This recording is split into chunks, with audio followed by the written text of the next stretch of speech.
Yeah.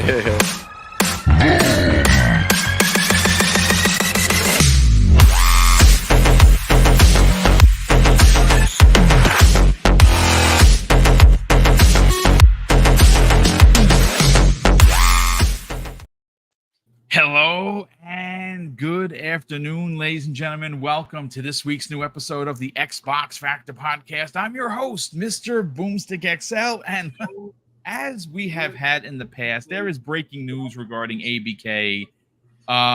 Potentially gumming up the whole thing. Is the CMA at the center of it? Man, I got to tell you, when I first heard it this morning and I was listening to Everborn Saga and Post Up and Foss Patents, I didn't think nothing of it as it being potentially a really good thing.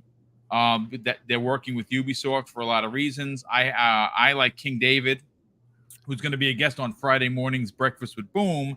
And we're going to be having the Hold the Line Part 2 because people are losing their minds in the Xbox community talking about, oh, the deal's dead, deal's dead. Deal's not dead. It is going to get done. It's going to get done before October.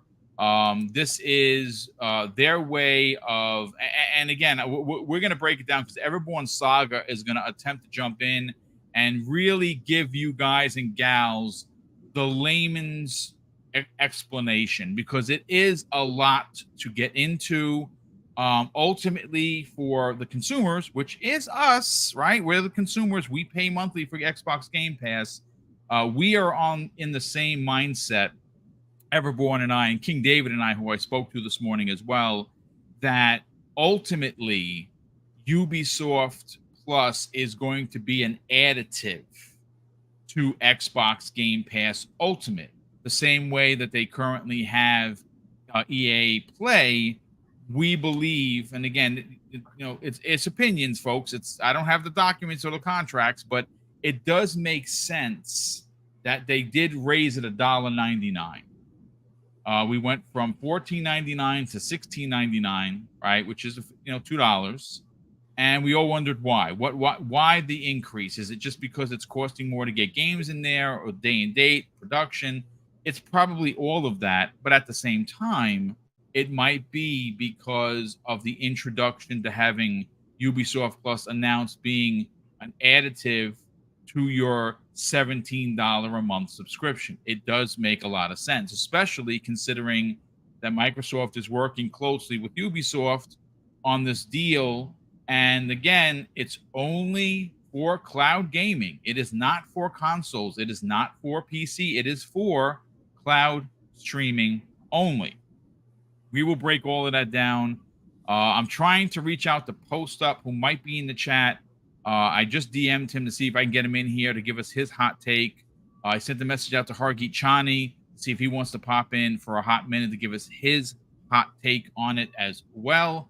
But listen, before we get into the regular introductions, I want to introduce someone that is going to be joining us each and every week. You've seen him on many of my shows. He has exploded on the scene in the community. He has a powerful voice. He has an amazing family that supports him and actually works with him on an outstanding family-like podcast, which is great. C Money, brother, welcome not only to today's show, but as a permanent seat on the panel. It is great to have you, dude.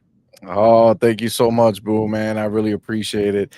This is really exciting. I've been watching you forever, and when you decided to let me on the show that time, I hit you up and you let me on, and it was just that was it. That started everything, and I'm just like, this is something that I didn't think would ever happen, but look at me here. I'm very excited for it, Boom. I really, really appreciate it. Love the community you built here, and it's everybody in the panels, they become friends. This is great. I love it all. I appreciate it, Boom.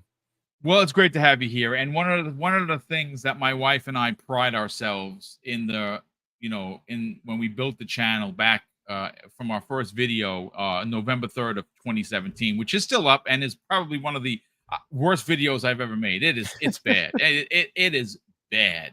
It's so bad, folks, that I didn't even know what a thumbnail was. Like it generated its own thumbnail of Wolfenstein, like I didn't know what I was doing. I was kind of just floating through the dark here and just we all trying start to grab. somewhere, man. No, that's why it's up. It's always going to stay up because it does when I watch it, I cringe. I'm not gonna lie to you. It's a cringe video, but it's my first video ever. It's terrible. But I do look at it and I use it for where I am now. And one of the things that we were uh, very, very proud to do is introduce new personalities, new voices, new opinions. And that's where Daniel McGee comes into play. Daniel, thanks me for Hello. bringing him in. I don't really think so. I just think that he has a great voice. He has a great mentality. He's a community guy.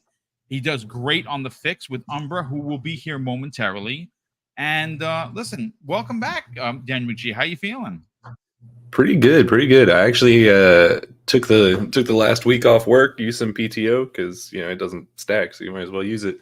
And I spent basically the last like 7 days just hanging out and writing and playing games. So it's been been really relaxing. I wish I had like gone and done something, but oh well. Listen, we are gonna, we're gonna get into the CMA stuff. There is a lot to cover. I really kind of want this explained in layman's terms, which I'm gonna attempt to do with the help of Daniel and of course C Money until we get Umbra here and until we can get a few guests here as well. Ultimately, and we're going to open up with some Starfield stuff that happened yesterday that I think is brilliant. I think it's ingenious. Of course, I'm talking about the Starfield wrap for your Series X. We're going to get into that because I think that we are on the cusp of something super special here. But just for, again, in layman's terms, folks, because I'm not a business major. I don't have a degree. I have learned a lot of business law from watching this case, from listening to Judge Corley, the trial or the hearing, talking with Foss Patents and Everborn Saga and Post Up and a few others, Hargi Chani, who have schooled me because I come from a law enforcement background. So obviously law enforcement, penal law is much different than business law. What I can say ultimately is I'm ashamed that the CMA is out there right now with this victory lap when they are, in my opinion, and I don't owe them any flowers, so I'm going to be as raw as you would expect. I'm embarrassed for their behavior because I'm sorry to say, when 41 countries, including the EU, who you separated from and did a detriment to your people in the UK. Facts. Okay? You did this detriment. You put your people behind the 8 ball, and you're taking a victory lap right now publicly. You think Microsoft is allowing them this photo op? Because, again, I know that there's been some people, they should close over them. That's the easy one. And I don't necessarily think, I'll put it to this way. If the deal was going to collapse, they would have, in fact, closed over the CMA and just dealt with them. Because the one thing that people don't understand about the UK, and specifically the CMA, they currently don't have a trade agreement with the United States. That is going to come into fruition in 2025 at the end of 2024. So understand that this is going to come back up at some point, that the CMA is trying to block 2 American companies in the defense, and I don't care what anyone says, of PlayStation, who has an unbelievable, massive amount of a pull in that region of the world. You can call me a conspiracy theorist, nut, if you want, and that's fine. But the reality is that they're touting competition when we know they don't want competition. They literally just passed a $61 billion deal yesterday that went through a phase 1. It was done as quickly as I lace up both of my boots. And I find that to be ridiculous. But I want to kind of step back from this topic because, like I said, I kind of really want... Oh, Umbra's here. Umbra, good morning or good afternoon, sir. How you feeling? Hey, Boom. I'm good, brother. How are you? I am good. Obviously, I'm sorry. I don't know where you came in, whether you heard my rant or you didn't. But yes, we're going to get into the CMA stuff. But we're going to get into Starfield because, look, I have talked to several people who are, of course, under NDA. And they have not told me much about the game because they're under NDA. Now, if I do get a code, which I'm still waiting for, and I don't know if I'm going to get one, it doesn't look like it, folks. It looks like I'm going to be the one of the few positive Xbox podcasts that just doesn't get a code. It's fine. I'm not mad. Again, the channel is still very tiny compared to some of the bigger channels that got it. I'll be playing on the 31st, like everyone else. Unfortunately, I won't have a review for the channel, which is kind of something I really wanted to do because it would be big. But I'll just do a review in progress, and it's perfectly fine. I do want to talk about what transpired yesterday because, like I said in the opening, folks, I think we are on the cusp of something really special. Now, what am I talking about, Mr. Umbra, C Money, and Daniel? Anyone an Xbox 360 fan, kind of raise your hand. Next to the Dreamcast, and I mean this, Dreamcast is my heart. That's my favorite console of all time. 360 is like it's like a pinch away. Not because I'm an Xbox, because of games like BioShock and Mass Effect. You know, all of these games that came out first on an Xbox. Oblivion is another big one. One of my favorite Bethesda RPG joints. There were a lot of things to really like about the Xbox 360, but I think the individualism of the box itself made it even more special. And I'm talking about the faceplates.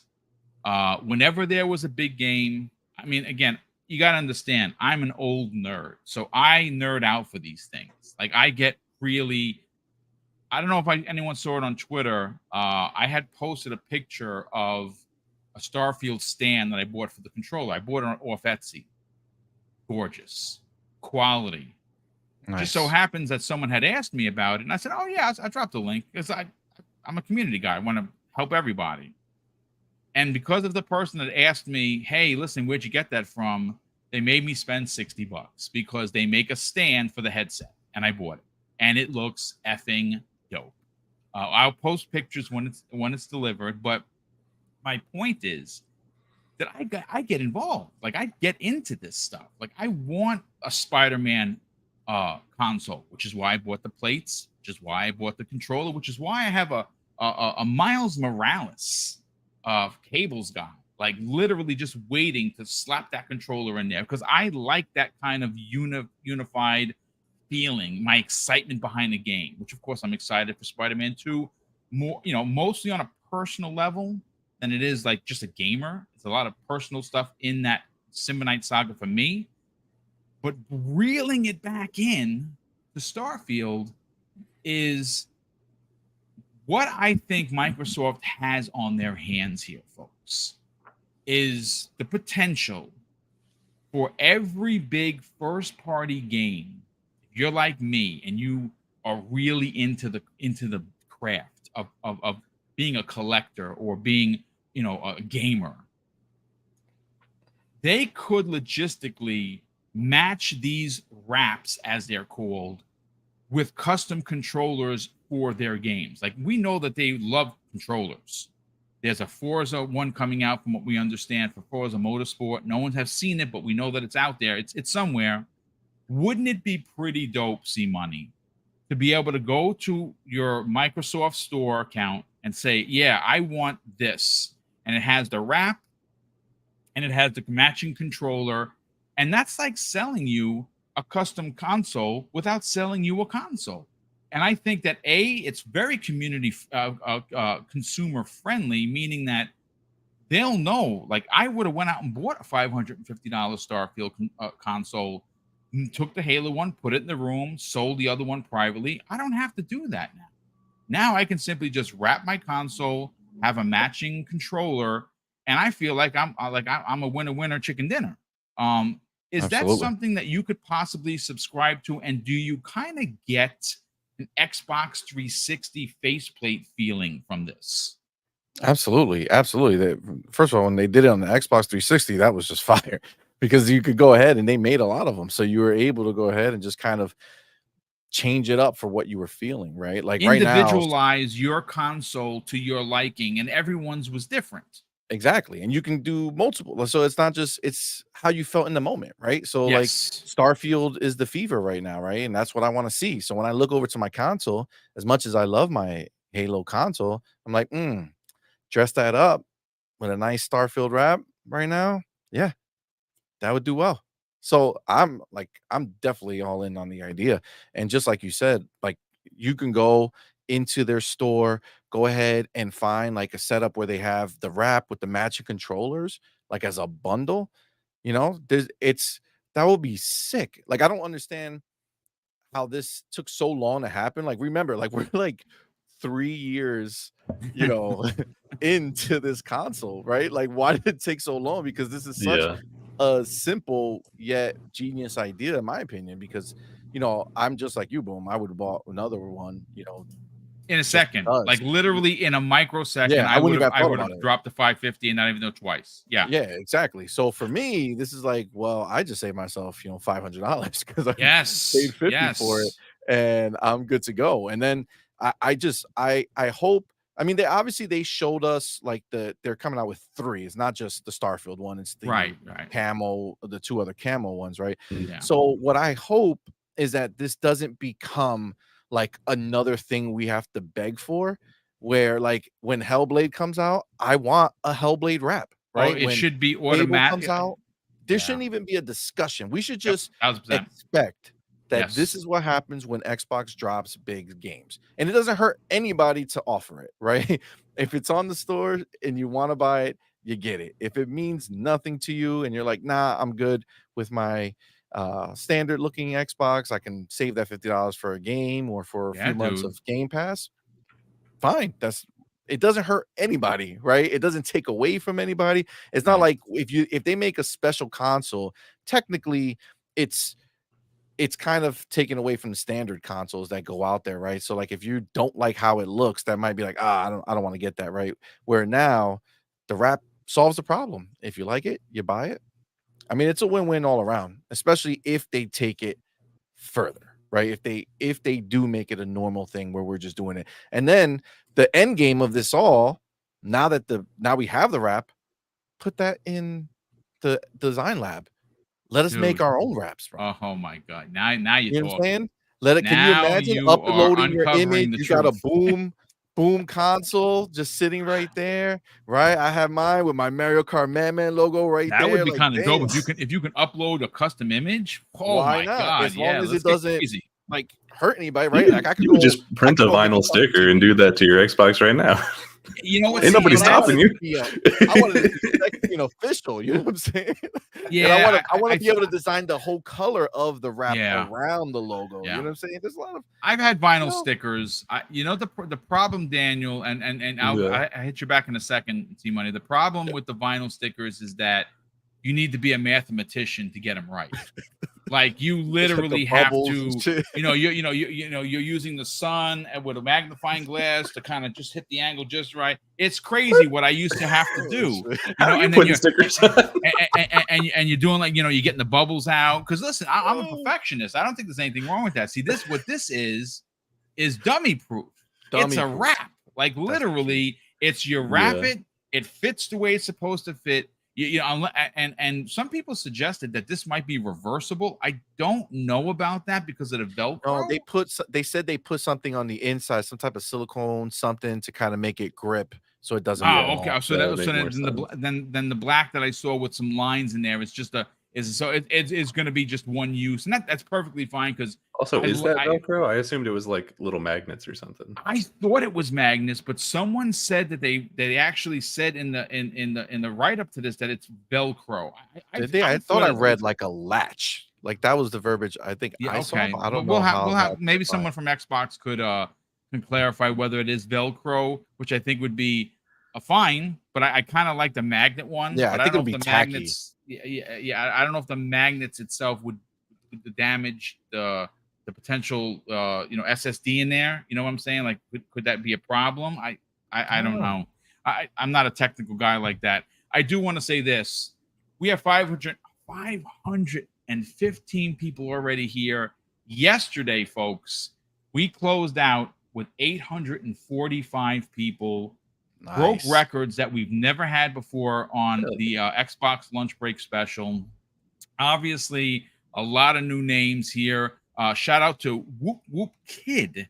He says it would be so cool if they would to do a wrap for the Elder Scrolls 6. Yeah, dude, they better. I'd be shocked if they didn't at this point. Yeah, I mean, at this point, they have a couple years from now. They absolutely have to. Yeah, I mean, it's 10 years away, so I don't know if we're actually, hopefully we're all alive by then, and the world is. Todd said he was kind of working on it already, though, so maybe it's closer than we think. If that ends up being a launch title for whatever the next gen one is, I then think they might it not is have a wrap for personally. It. Unless it's cross gen, then there might be a wrap for. I don't know how they would do that. I guess we'll find out. We will. You know what, Daniel? Let's bring you into the conversation about the wrap. I like, for instance, I'm looking at the chat, and there were a lot of people. Shout out to Gamer Chronicles Renee. Says I already pre-ordered my stuff. I pre-ordered it live on the air. Like, I literally, and one thing that you learn to do as a podcaster, especially as a host, is that there can never be silence, because people were like, "What the F?" I tuned in for talk. I'm not going to front for like 5 seconds or so. There was dead silence. I was like, that. All you heard is because I'm not missing out. So I ordered it live on the air. Daniel, am I being too much of a nerd saying that? Yes. Sorry, what? Fine. I'm a nerd. I don't care. Does this new way of customizing your Xbox, does it do anything for you personally? Because the one thing I want to say is, it does for me, obviously. Is it something that you would consider spending $50 on? Yeah, I would definitely consider it. I think specifically the Starfield one looks really nice. Clean. It's like a clean look. Yeah, super clean. Because they also announced, apparently at the same time, there's like 2 camo ones. There's a gray one and a blue one, which makes me think that, yes, this is definitely something that they're going to do more of, which makes sense if you're going to go through the processes of like designing a whole thing, then just printing a new design on the top of it wouldn't be that difficult. So the fact that they've already got 3 does make me think that they'll probably do more in future, which would be really cool. I did look it up, and they say it's unclear, honestly. They say secured with a hook and loop enclosure, which, like, hook and loop is also Velcro. Like, that's how you describe the 2 sides of the Velcro. Well, unless you're like, it's the sticky side and the soft side, which is, I think, also what some people do. But it is hook and loop. So that could be literally just Velcro, or it could be like 2 little hooks. I guess, I don't know. We'll see. I don't see a picture where you like zoom in on it to see it. So, but whatever. Either way, I think it makes a lot of sense. I'm a lot happier with this than if they did like a whole line of limited edition consoles. I think that wouldn't be a little tone deaf with how money is right now across the planet. I think launching a whole new SKU of the console just to have like a prettier paint job on it is kind of a waste of time. But a wrap separately, like, that's so much easier. That's so much easier for people to justify to go out and spend that money, especially since Xbox, like, console sales isn't their metric that they really, really care about. Obviously, they do still care about it, but they don't need to, like, artificially inflate those numbers with limited edition consoles or anything, because they're really more interested in people in Game Pass and people playing the games. So that's pretty cool. I am surprised that it took them this long to do this, to all of your points as well. I'm also surprised, not to make it a console war thing, but I'm a little surprised also that it took PlayStation this long. Because I remember when they were announcing the PS5, they were like, and you can take the plates off. And they're like, oh, cool. So they're going to do custom ones. And then all they did for the longest time was like, you can get a blue one or a red one or a black one. It's funny because I was literally thinking that. And I was like, as much as I look at it and say, wow, this is a no-brainer for Xbox because they have it, then I started saying, well, shit, PlayStation had this damn PlayStation. Could have been just now did the PlayStation, the Spider-Man one. And I think there was also, there was like a LeBron one at some point, but I don't know if that was like something you could buy or if it was like a charity thing or something. I don't remember. You can buy, I'm almost positive, Daniel, you could have bought that only from PlayStation Direct. From their store? Yeah. That makes sense. But yeah, so I don't know why it took both of them this long to like start doing this. I think it's a great idea. I think we'll probably end up seeing more for future games. It's probably going to be something where like the studio has to decide to do it. So I don't know. Like Hellblade would make sense, but at the same time, I'm like, I'm not sure what you would put on it. Like just a bunch of severed heads or something. Like, like I don't know that that's aesthetically something that I would want my console wrapped in. But we'll see. What you don't want to just have the blood and the guts? I'm good. You think they could put like one of those Halloween like gore packs on it so that when it heats up, it like melts out onto your table? That'd be great. Love that. No. They need to make one with LED. You know what I'm saying? Yes. I want some light. Oh, absolutely. Have it have a battery pack right in the back, like one of those cards, so that when it turns on, it starts like whispering to you. That'd be that would be sick. That would be sick. That's a nightmare. You say sick. We're giving away $1 million ideas that we will not get any credit for. Yeah, I know. Somebody's gonna hear it. It's gonna make its way somewhere, and then all of a sudden, it's gonna be out there. Take it a step further and say that the wraps that you put on have a musical theme to it when you turn on your Xbox. Oh yeah, now we're talking. Oh, give me the Taylor Swift Eras Tour console wrap. Why not? I don't know. I mean, look, like I said, I think that this is a really. I'm all about consumer forward facing because at the end of the day, and like I said, I'm as transparent as they come, folks. You know my history. You know I'm a retired police officer. I have a great pension, but like pensions and money, everything has limitations. They have ceilings. This is why I'm so pro Xbox Game Pass. I buy a ton of games. It's just what we do. But I buy PlayStation first party stuff. I buy all Nintendo first party stuff. Occasionally, like for Sonic, I'll double dip. Sonic coming out this year, I'll double dip because I'll play both with my nephew. And he's a Switch kid. But this really does eliminate the cost for Microsoft in producing these custom consoles. And that really does then fall back onto us because I know I saw yesterday, Umbra, there was a lot of back and forth with the community, and it's trolls, so you don't really pay them. You don't even feed them. You just kind of walk over another bridge, pay them no attention. Like $50, this is outrageous, but I gladly dropped $64.95 plus tax and shipping on the PlayStation Direct for the Spider-Man plates. Which $49.99? Are you out of your mind? Yeah, it's I mean I don't think $50 is bad for a wrap. Now, if it would have been like and like I said, like the skins, I don't like those vinyl skins. Yes, they don't damage your console, but they really are a bit of a pain in the ass to put on there. So I don't want no part of that. I want to just wrap it, set it on the side, stand it up straight, put it next to its control, take a couple pictures, throw it on social media, and go.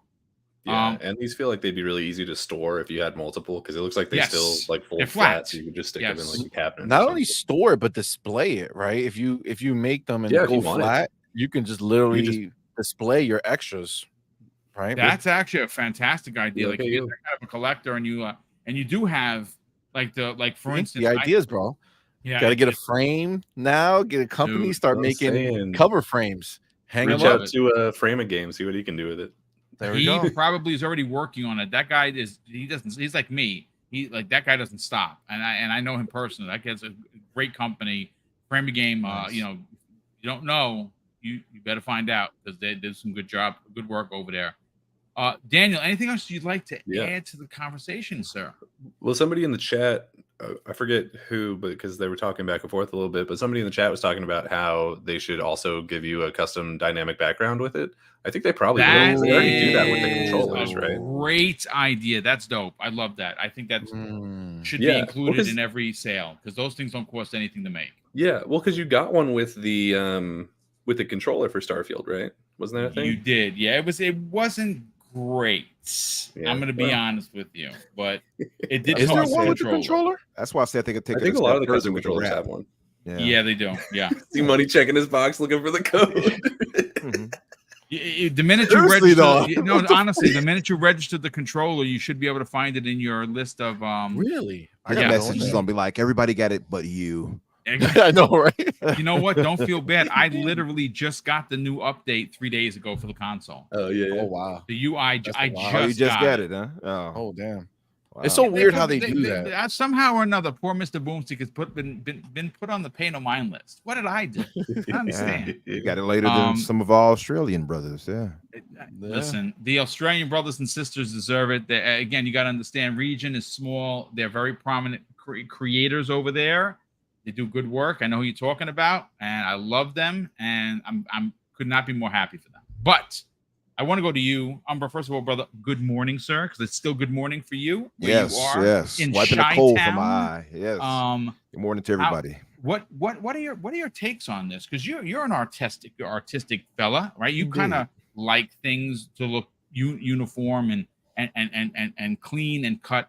I think that this is brilliant. I think that, again, this really does open the door for Microsoft to double down on something that they really are good at, and that is custom controllers for their games. Because I can tell you right now, we have not seen any numbers, but I bet you those Starfield control numbers has to be one of the highest selling controllers ever. Everyone that is it's one of my favorite limited ones they've done for this generation. It's that one and the the Halo limited edition one, I think, are the two best. What are your thoughts, Umbra? Is this something you think that Microsoft could really, expand on, and is something, would you put that on your console? Yeah, I think it's definitely something Microsoft can and will expand on. They're launching obviously with Starfield, which makes the most sense. I'm surprised it's coming out in October instead of September, though. Yeah, I forgot about that. Yep. A little surprised about that. That's a bit of again, I don't want to say it's a miss. It's probably a production thing for sure, but it would have been pretty dope to have this, launch with your console on September 6th. Yeah, I agree it might be a production thing, but then it makes me feel like they implemented this way too late. Let's do this. Oh, okay. Light bulb, and they did it 3 months too late. Then because we talked about this numerous times, actually, if you all remember, Daddy and Boom. Well, you and I were really doubled down. And I'm not apologizing. I want people to understand I'm not apologizing to Xbox. We doubled down, and we're like, this is a major miss not having a custom console. Turns out this was their plan all along. But I think you might be onto something. Maybe this was implemented a little too late because, October is around the corner, and we're all still probably going to be playing Starfield, and we're going to be so excited to wrap our consoles. But it really would have been something special for the fan base. Yeah, to have it at launch. Look at what Sony does. Look at what Sony is doing. Again, one-to-one. You talk about one, folks. I'm not a troll. I love my PlayStation. I hate Sony. Say that publicly. I hate Sony in the way they do their business. But I gotta tip the cap to PlayStation. I like PlayStation. Here's the thing. What is coming out in October? Spider-Man. What is going to be available for their fans like me, a big old nerd? I'm getting the controller. I'm getting the plates. I got a Miles Morales waiting to hold the controller like a nerd, big comic nerd, and I'm excited. And everything is going to be available day one. So if there's one little pinch, not to be an a-hole, Umbra, but if there's one pinch of a complaint, it's exactly what you said. Why October? Why not for the launch of the game? Yeah, I would have, me personally, looking at it, I would have two complaints, though not major. One is that it seems like they didn't properly plan this out. It seems like it should have been ready by Starfield's launch, not after, I would say, because, to be fair, these things are going to sell out anyway. So it's not because I'm going to get one too, but it's not like they're going to miss out on sales because of it. I just feel like it misses that marketing for it right then and there. Like, oh, here you go, right when it launches, but whatever, right? That's kind of a nitpick.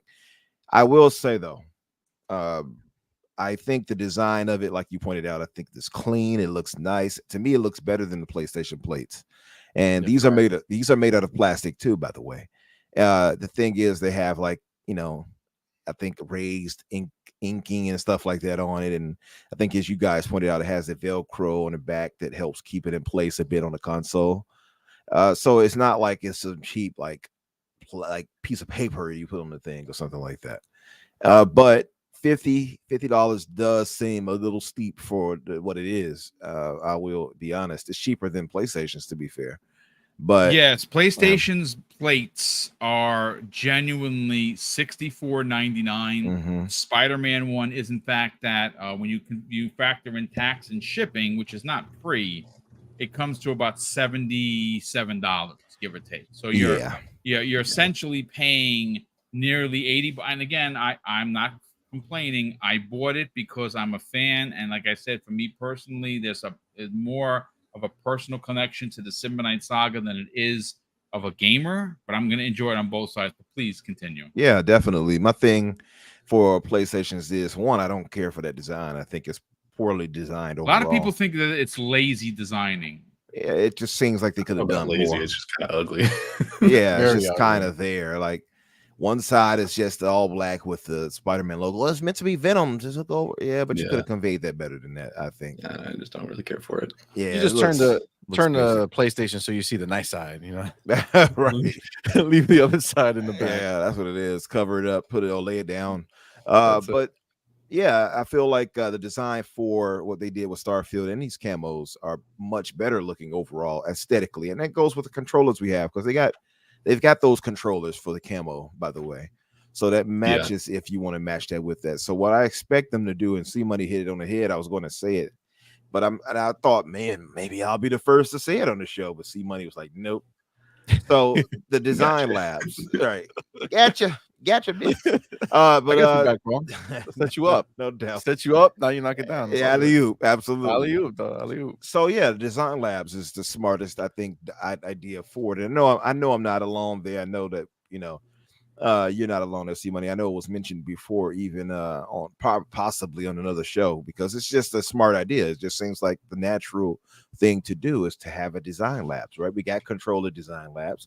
Why not do so for the wraps? It makes too much sense. Yeah, not to do it. Yeah, and as many designs as they come up with controllers that we get trashed for as Xbox. Oh, you guys won't buy games, but you'll buy controllers. Yeah, I have to own up to that. Yeah, we have a problem. All right, we do. Yeah, we got a problem there. Listen. I have a major problem. You don't understand how many controllers. Listen, I'm at about 6 or 7 right now, and I don't need them. I have 3 times that amount, bro. Oh wow. Yeah, I'm probably in that same boat. Yeah. What do I have? I have 5 elites. Oh man. I have the white, the black, the first elite. I have the Gears of War elite, which is incredibly rare, and then I have the new elite 2.0, and then I have the Halo elite 2.0. I was just about to ask, do you have the Halo? Yeah. Day one, dude. Nice. Yeah, I know, like somebody like Doom Cutie she might be challenging you. She has a plenty good decent collection. But yeah, man, like it's definitely a thing for us, and I think that matching that with the console skins, I think just makes way too much sense. I don't know, like if we could go as far as to put our own designs, custom designs on it, because people would obviously abuse that, and you already know what I mean by that when I say that. So it's going to be something it's going to have to be really strict, I think at the end of the day. But I think what they could do outside of just putting out whatever they put out is, one, center it around your first party releases. There should not be a case where any first party title doesn't have a wrap design for it, in my opinion, going forward. Like you said, Hellblade should have it. Fable should have it. Definitely Fable. Yeah. So yeah, Fable for sure. And I can't imagine Fable not getting one at this point. Me either. Not now, especially. So yeah. It could be really beautiful. Yep. And they can go a step further than that, like make multiple options for designs for a game. Yeah. You know what I mean? They could really go all in if they really wanted to. It's just up to them on how much it costs. I don't know how much the overhead is for them to put these types of things out. It has to be, they just have blank ones that they're doing it on, right? So that's the way I would imagine. I can imagine that they have a blank canvas that they'll just like it's being painted over, like like a blank canvas. I think someone is onto something with that. I do think maybe partially the version, because then if at that, then you're sitting there with a bunch of ones that maybe are just sitting. Like, if you make a Hellblade wrap and nobody buys it, now you're stuck with it, right? Whereas opposed to if it's just you order it and then boom, it gets made and it's shipped Makes out. sense. Like made to order. I could see that happening to an extent, but that would only work if they only sold it through their own store. Like if they want to sell them at like a GameStop or Best Buy, then they would have to make them a certain for amount. retail. Yeah, I agree. I do think that allocate a certain amount. I think the number of these that we see is going to be pretty heavily dictated by how well the first couple sell. My hope would be that basically any situation where we get a custom controller, we also get the wrap. I think that's I feel like that's a pretty fair bet, assuming that they sell decently, because they're not very expensive, and at least the ones that we've seen look nice enough that I can imagine people buying at least 2 of them. So hopefully that takes off. But yeah, like I wouldn't expect to see it for like smaller games, like when they put out the next Pentiment or something. Like I wouldn't expect a wrap for that. I mean, you never know, man. Who knows? You never know. Where's my Pentiment wrap at? Y'all stop playing. Pentiment wrap. There's people out there who be like, "Yo, I'll take that Pentiment wrap." Right? Go ahead. By the way, they're being sold on eBay for $200 already right now. I'm just looking it up to see if it's still available for pre-order. But don't go to eBay. It's $200. So let me just see. Okay? So where is this? 644. That's weird. So oh no, we don't want that one.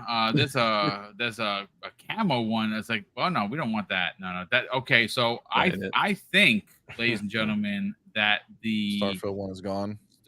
Yeah, let me see. Hold on, let me see if it's still there. I'm loading. Let's hold on. I don't know why it's taking so long to load. Christ. It's sold out. It is no longer available on the Xbox store. Yeah, there you go. The Arctic camo and the mineral camo, which I have that controller, the mineral one. I was like, I got it for like $30, so otherwise I would have never bought it. I'm like, oh yeah, $30. Yeah, I got $25 gift card. Sure, $5 I'll take it. I have the red and the red camo. Oh, by the way, I'm looking at it right now. It is Velcro. It is absolutely confirmed to be Velcro. Yeah. I'm literally looking at as they're wrapping it right now. So yes, it is. There you go. Thin, nice. Very thin. I got a thought too on that. So why is there no Forza one? Forza launches in October, right? So that's why it bugged me out that they were doing it in October, because I feel like in October you would want to release a Forza one, right? That's what I was thinking. And I think that is going to be announced at some point. I think that we're going to start hearing some Forza stuff in the next couple of weeks. I can't say for sure. Yeah. I don't know. I would imagine as we get closer. Tonight well, I mean, maybe. I don't know. I mean, Forza wasn't announced to be there tonight, as far as I know. I don't know. I don't think Jeff is going to announce like first part, like if PlayStation's there. No, Microsoft is going to be there in a big way. I mean, did anyone see that? They said it was going to be special. They're not doing their own show. They're having like little booths. They are going to have a bunch of stuff. Yeah, they have like a bunch of booths. Yeah, so maybe we hear something from Forza. Hopefully, I would imagine they're going to have some sort of a blowout soon. There's no doubt about it. When that is, no one knows. But it's after Starfield. First of all, we got to get to Starfield. We got to get to Starfield. And okay, so I kind of want to shift, guys. Before you shift, I want to throw one thing out there. Oh yeah, please, by all means, go ahead, dude. Where are the Series S designs? Dude, that's exactly where we were going to shift to. So I'm going to go to you first, but let me just catch up on some of the super chats. We got a new channel member. First of all, this is the coolest name I'm ever going to read on the air. 80s cartoon villain. Dope. I love it, dude. 80s kid. I'm an 80s kid. Actually, I'm a 70s kid because I'm an old ass bastard. But it's fine. He's become a channel member, which is dope. So thank you so much for supporting the channel. Everyone that has even recently had that, thanks to like Eternal Shaddai, who and Drawing TJ and several people in the community who have recently gifted memberships to the channel. We're at 174 members. That is crazy. Like, we cannot thank you enough for the generosity. Everyone's name has been updated. It took me about over an hour to do it because you gotta put. I can't copy and paste. I got to literally go back and forth to the channel and drop them here. Everything has been updated. Even if you have been gifted a sub to the channel, your name, you're going to see it on the ticker on the bottom. If you, we'd like to hope that you enjoy the content enough that even though you were gifted one, that you kind of hang around, because it does allow for us to do the big giveaways. But we also have Drawn TJ dropping our very first super chat of the day of $2. He says, "Hi, Daniel McG. Hi, Boom. Hi, C Money." And of course, at that time, Infinite wasn't here yet, so I'm sure it's hi to Infinite as well. Fantas Archer, that's a very generous $5 super chat, and says, "The deal can support Ubisoft financially, plus more money from Microsoft from its rivals. My question is, will the CMA drag it out and still block the deal?" No, they will not. There is a reason. How it was explained to me. I was talking to King David. The 18th of October wasn't pulled out of the hat. Everyone knew that this is what it was going to be. From what it was explained to me this morning, talking with everyone who I hope will get here, they can fast track this in 4 weeks, because phase one, when they knew nothing about consoles, for the CMA took just under 4 weeks. So we believe that this will be 4 weeks from now. The deal will close. Now, there is some talk behind the scenes with the EU kind of being in their feelings, and I would imagine they have every right to be, because the deal that they got might be different than this. But I'm sure Microsoft will work out that with the EU, who said something to The Verge publicly about, hey, listen, we may have to have them come back here and talk about it. And I'm sure their team will do that. Everything is going to be fine. That irks me, though. It's like you set your deal already. Just move on now. It's too late. But I said this in the opening. I don't know if you got a chance to hear it. I went on a bit of a I dislike the CMA for a lot of reasons rant. I think that ultimately, when you step back and you look at the rest of the world, they're the embarrassment of this whole thing, and this parade, this, or should I say facade or charade, whatever term you want to throw in there, that they're going around with this victory lap about how we did the world block.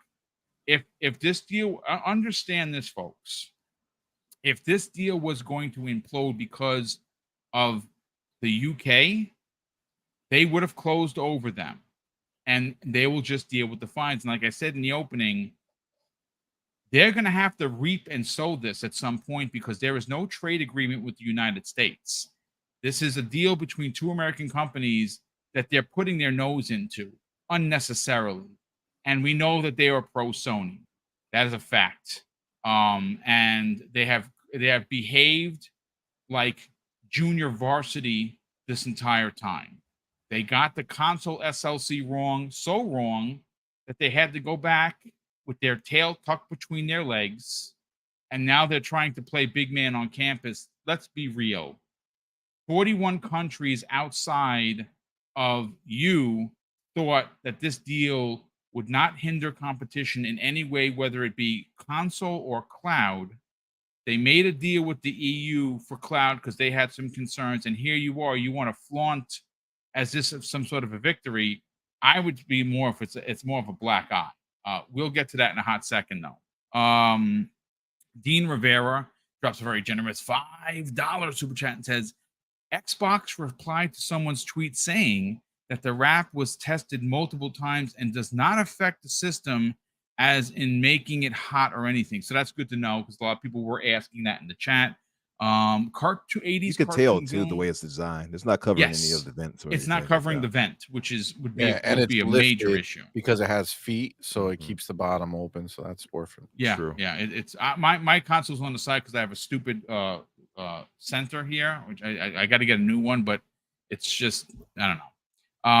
80s cartoon villain drops a $5 super chat additional and says, I'm taking my trip here to the Philippines. Well, enjoy yourself. Safe travels. Nice.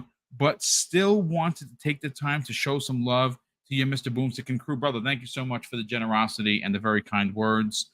XDan95 is I'm going to start calling him Gargamel or something like that. Gargamel. Yeah, I love it.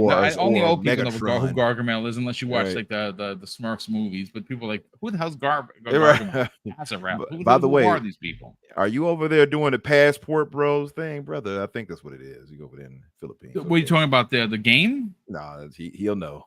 Okay.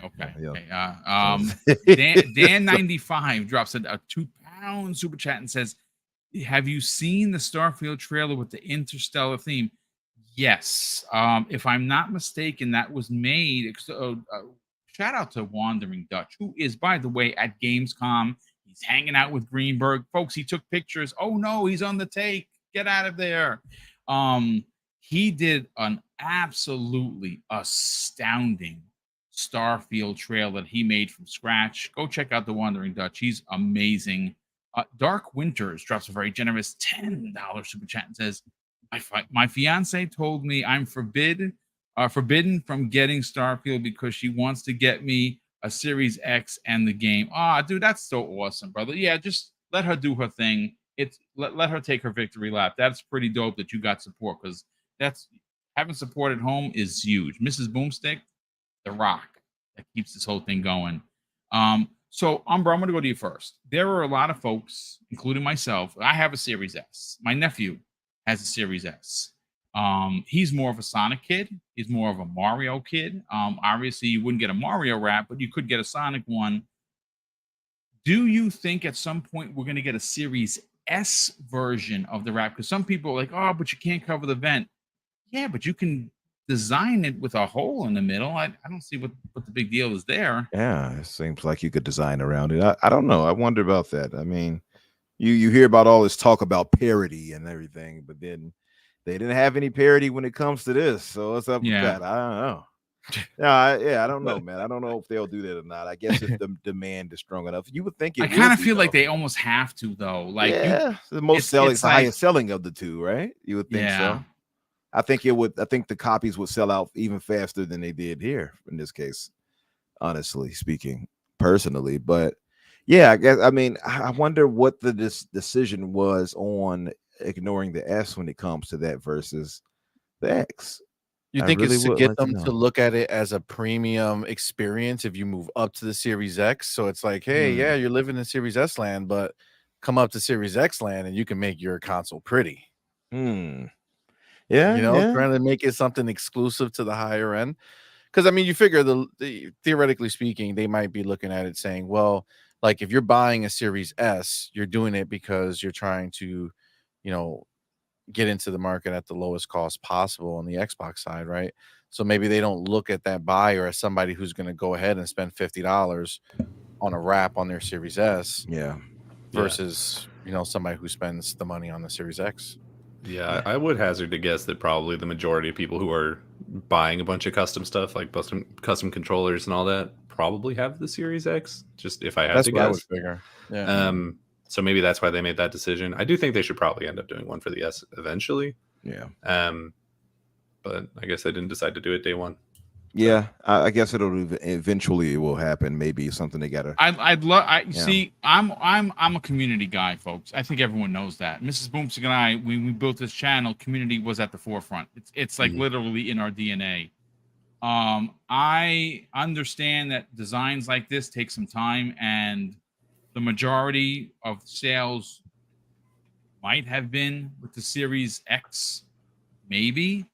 I hope that they don't abandon an entire platform within their platform, because I think ultimately it's one of those things that Microsoft does something amazing. And this is, folks, let's not get this twisted. This is an amazing thing that they did. Again, from a consumer front-facing, theory about this, we're not tasked to spend $550 plus tax on a new console. We spend $50 and we get technically a wrap for our console, making it new. I'm hoping that this isn't the take 2 steps forward, 3 steps back kind of situation, because there are a lot of S's out there. As a matter of fact, I would dare say, Umbra, that there are more Series S maybe than even Series X. No, I think that's a fair dare, I would say. Yeah, I think they are. I feel like we had numbers that the Series S did sell more than the X. Something around the number, the nature I'm of sure 70, there's going to be 30 people, or something like that, I'm right? sure there's going to be nerds like me that want this cover. And I don't, again, it's not revolutionary. It's a wrap. It's literally you're wrapping a box. Yeah. But I think they could figure out a way, because the S is unique in its design. But I think there's enough there to potentially bring that out. Anything else you want to add before we bring in C Money and Daniel McGee? I just wonder though, because I do see a lot of consternation about the heating. I don't think, like C Money said a minute ago, I don't think there's any case about the wrap causing. They specifically talked about that, about testing these things. Yeah, that's a fact. So it's going to be just fine. Yeah, I think that'll be fine. I also don't think it's thick enough where it's going to cause an issue, even if that was the case. I don't think it's that big of a deal, personally. I just remember us vividly talking about, why don't they come up with some type of cover shell for this? Yep. I remember that, and sure enough, here we go. I just wonder about the timing of everything and why the S doesn't have it. So to me, it seems like they kind of came to that thought later than they should have. That's the only thing I can think of when it comes to this. And the pricing, again, is what I'll go to. I just wonder if this is a fair pricing. But I'll tell you what, it does bring me back to 360 days and those times. The minute I saw it, Umbra, because I still have my 360. I actually have the R2D2. Oh, nice. Which is in storage. I actually have a Gears one as well. The Gears one was nice. I still have R2D2 was all of my face covers. You do? I nice. have like 20 of them, man. Like I said it in the beginning. I don't know if I said it publicly. Yes, I had the 70s wood grain one. I'm old, folks. That's how things used to be back in the 70s. My parents' apartment was all Boom had that on his 360, and whenever you put it on his 360, he had to play like Diamond like in some the sort back, of sunroof top, digging in the scene with the gangster. You had to make sure it matched up with his Victrola. He played that while he had a nice nice glass of cognac as he played with it. I hear you. I see you. Oh my God. I don't even drink, but I like what you're putting down there. Listen, let's bring in C Money and get his hot take on this. We're going in reverse order. First of all, shout out to Eric Reed. Says that's why I was laughing before. He made me laugh live on the air. He says, as nice as the wrap idea is, I'm not wrapping my rocket in a blanket. Pause. I love it. I love the scandalous. Listen, what are your thoughts, C Money? This is, again, I think it's a very special thing that they did. They made no mention of the Series S. Now, I don't know if that is because they're having design issues and they can't figure out the design, or they want it to be a surprise. I think that if it is, again, I'm not a marketing guy, folks. I don't have a degree. I have a common sense degree, I think. I think this could have been handled if, in fact, there's going to be a Series S design at some point. It could have been like, check this out, folks. This is something we're doing for the excitement behind Starfield. And hey, if you're a Series S owner, don't worry, we're not ready to show, but we're working on the design. What are your thoughts on that, C Money? Yeah, I mean, obviously it would be dope for them to do it, right? Like, they should, obviously, if you have consoles out there, give the option, right? So absolutely, it should be there.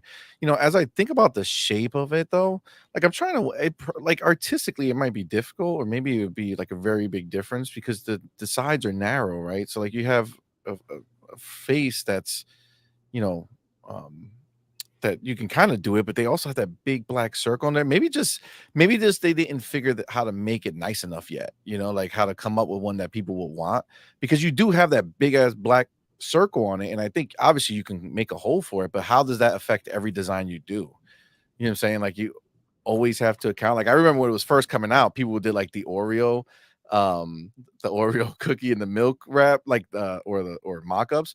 So that would make sense, but like, every game can't be an Oreo on front also of it, the speaker situation, right? Then they also people use that as speaker. Like, you could do clever things around that, but I feel like that's what it would be, right? You would constantly have to figure out, well, how do we make a wrap that accounts for this big ass black circle that's taking up half the console, right?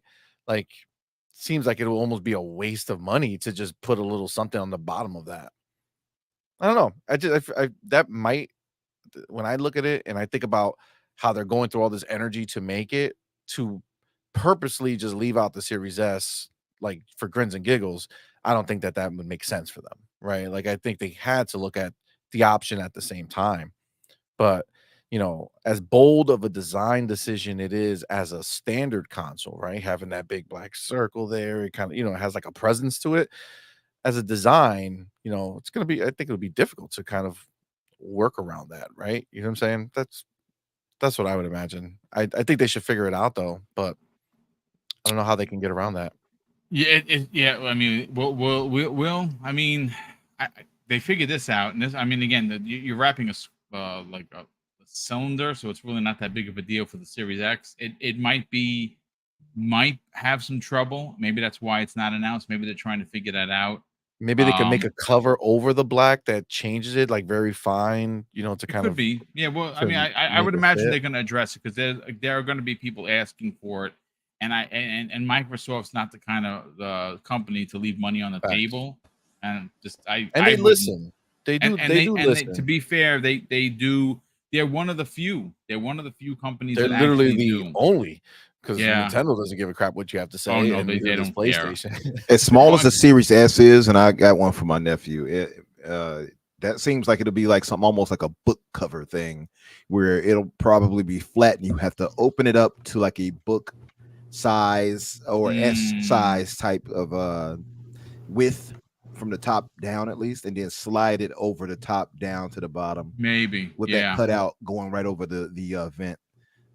Maybe is there? I'm looking at pictures of the Series S because I don't have one. I've never seen one in the wild. It looks like, so there's the big vent obviously, and then it looks like one of the sides is also a vent. Is there anything on the bottom? Is there any like vents down there? What's going on down there? I don't think so. That's a good question. The undercarriage of the Series S. Holy matrimony! Pause. This is getting out of control. Undercarriage. What's going on down there? Well, gracious. What was going on down there? I'm curious because the that might be part of it. Assuming there's something on the bottom that's like problematic for wrapping, because if the side is already messed up, and then the back is probably mostly ports. I mean, we saw on the Series X one that the back is basically uncovered. Yes, because that's where all the ports are. It's literally just like a flap that covers. Yeah, I wonder if maybe it's a combination of it would be difficult without wrapping underneath the box, and maybe they don't want to do that for one reason or another. And then also my assumption would be the Series S is less of a display piece than the Series X because it is so much smaller that you can just like fit it into a drawer or whatever. Whereas the Series X, for most people, sits on top of something, is kind of, out in plain sight. I don't know. I'm sure they'll get around to the Series S at some point, but it looks like I can imagine there being some difficulty with trying to get this thing wrapped. That's probably why it wasn't announced. To be completely fair, that's probably why it wasn't announced. Yeah, they're probably still working on it. Yeah, the Freaky Style said, "Can we call them outfits instead of wraps?" I mean, yeah, I guess technically, sure. Why not? Got this jazzy little outfit I'm about to put on my Series X. Stepping out for the night. Put my Xbox in a suit. We're going to E3, baby. Yeah, cruising around Chicago with the wind blowing in my hair while I'm listening to Diamond in the Back, Sun Rooftop, digging in the scene with the gangster lean. There really are just like a ton of with my wooden faceplate inside my driver's seat. Some passenger seat next to me as reminiscing of the past. Too, when you look back at we were talking about the pricing, you look back at those faceplates. I mean, those faceplates were $20. $20. Yeah, I mean, they were just like a stick of plastic, really. Yeah, and that was like a long time ago. So, I mean, do you really think like 50 is kind of like it's pretty much where you're at? Yeah, that makes sense. Yeah, it feels continue. I just saw it. I was like, oh man. No. I mean, it's. I mean, listen. That when I saw this, it immediately evoked memories of the 360, which was a very, very fun time for me personally, especially gaming. Xbox was the place to play. Do you kind of agree with Umbra and Daniel? There might be some difficulty designing this, this wardrobe change or wrap, if you will. Yeah. That's what I'm saying. Like, I just feel like, those are more logical reasons for sure. And aesthetically too. I just feel like it's all together when you think about, if you have to compromise airflow, or then what are you going to do with that fan that somebody, Scottish Smurf, let me know that was the word. The fan, the big fan is got to constantly be part of the design. I just think it'll be a difficult thing. Yeah. Well, you saw on the Series X one for Starfield, the whole bottom has like that red strip that's like "Caution, intake below, stand back" or something. Yeah, it's actually they're very really smart. playing into it. Yeah, I like They that. did a good job with that. Absolutely. But yeah, I think that's the reason why. Because again, I don't think they would just leave the money on the table, and I don't think they would try to purposely alienate a whole fan base that has Series S. It's just probably not feasible right now to do it in a way that's gonna not upset the system. Yeah, I mean, listen, I'm sure at some point they're gonna address it. They just didn't at this point. I have 2 Series X. I know there are a lot of people that would like it. For the Series S, which is ultimately would be super easy. And that's the thing. I kind of wonder, because the Series S is white, would have been easier to customize that console and put that out separately from this? You know what I'm saying? Like, because obviously we've heard from Todd Howard that he played and he continues to play Starfield on a Series S, not an X, not his PC. Yeah. On his Series S, to make sure that it's up to par. Again, I don't have the game. I wish I did. Even if I did, I couldn't talk about it. But everyone that I've spoken to all I keep hearing is wow and mind blown and generational. That's all I got.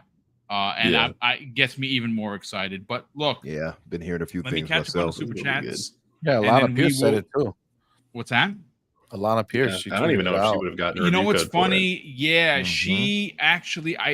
Did I send that to us, guys? You did. I think I did. You know what? Let me, because I like Alana Pierce. I'll be honest with you. I don't always agree with some of her takes, but that's everyone. That's not. We're not all gonna agree.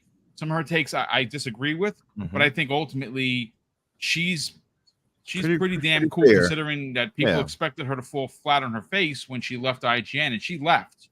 They didn't get rid of her. She left, and look where she's at now. I mean, she's a who sister. No, she's pretty fair. She is. She is. I will say yes, 1,000%. She is absolutely fair. And she was an Xbox person. Like, she was on. She was for a long time. Yeah. Okay. So let me read. Now, mind you. Okay. So who is Alana Pierce? Maybe you don't know her. She was formerly with IGN, left to go do her own thing, which has been very successful. Yeah.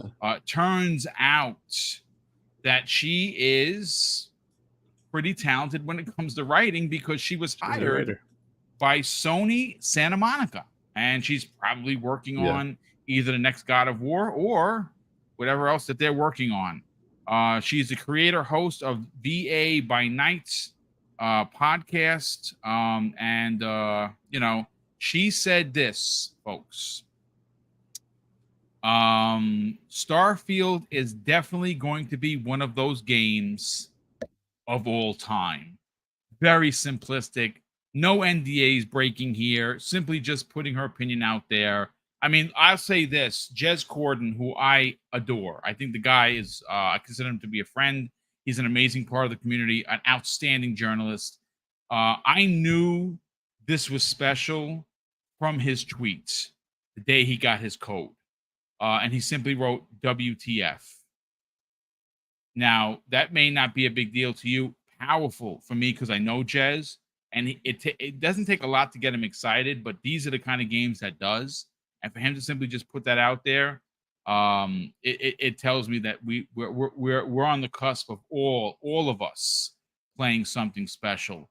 But we have a couple super chats. I'm going to get into what Bobby Kodak sent to the staffers at Activision regarding this, breaking everything that's happening down. Also, we have an internal memo that was posted by Idle Sloth, human being, not robot, of Phil Spencer to all Xbox employees. I'm going to read those verbatim in a second. We have Dean Rivera, who doubles down on the point of Phil Spencer and Lulu tweeted about the CMA stuff. Florian said that the EU won't or isn't changing anything, just making sure that their deal is still in place, which I would imagine it still is. Dreadful Sean drops a very generous $10 super chat and says, no wraps for the Series S, probably because of a heat issue. The vent takes up half of the top and side of the console, depending on how you have it oriented. See, there you go. That's why. And again, you don't want your shit overheating. That's still $200+ sometimes, upwards of $300. Nobody wants a red ring of death situation. So if they can't get it to work, then they just can't get it to work. I think it's a workaround though, right? Maybe instead of a wrap, they can give up the vinyls, the stickers. Maybe they can do something like that. Maybe they can do vinyls. Yeah, that's I don't want to have to use the sun to put my vinyl sticker on. I'm just saying. But that's probably out already, though, right? Like you can probably go do that. So that's why they're probably looking at that. Like, why would we even bother? Because it's official vinyls. Yes, the official vinyls. That's true. Raymond Morel drops a very generous $5 super chat and says, Series S cover theme Starfield making the black speaker an eclipse moon. That is dope. I love that idea. Okay, so folks, let's get into the ABK stuff. Now, the first tweet that I'm going to bring up is, of course, the lovely and hero of all Xbox fans, Lulu Cheng Maservi. She's amazing.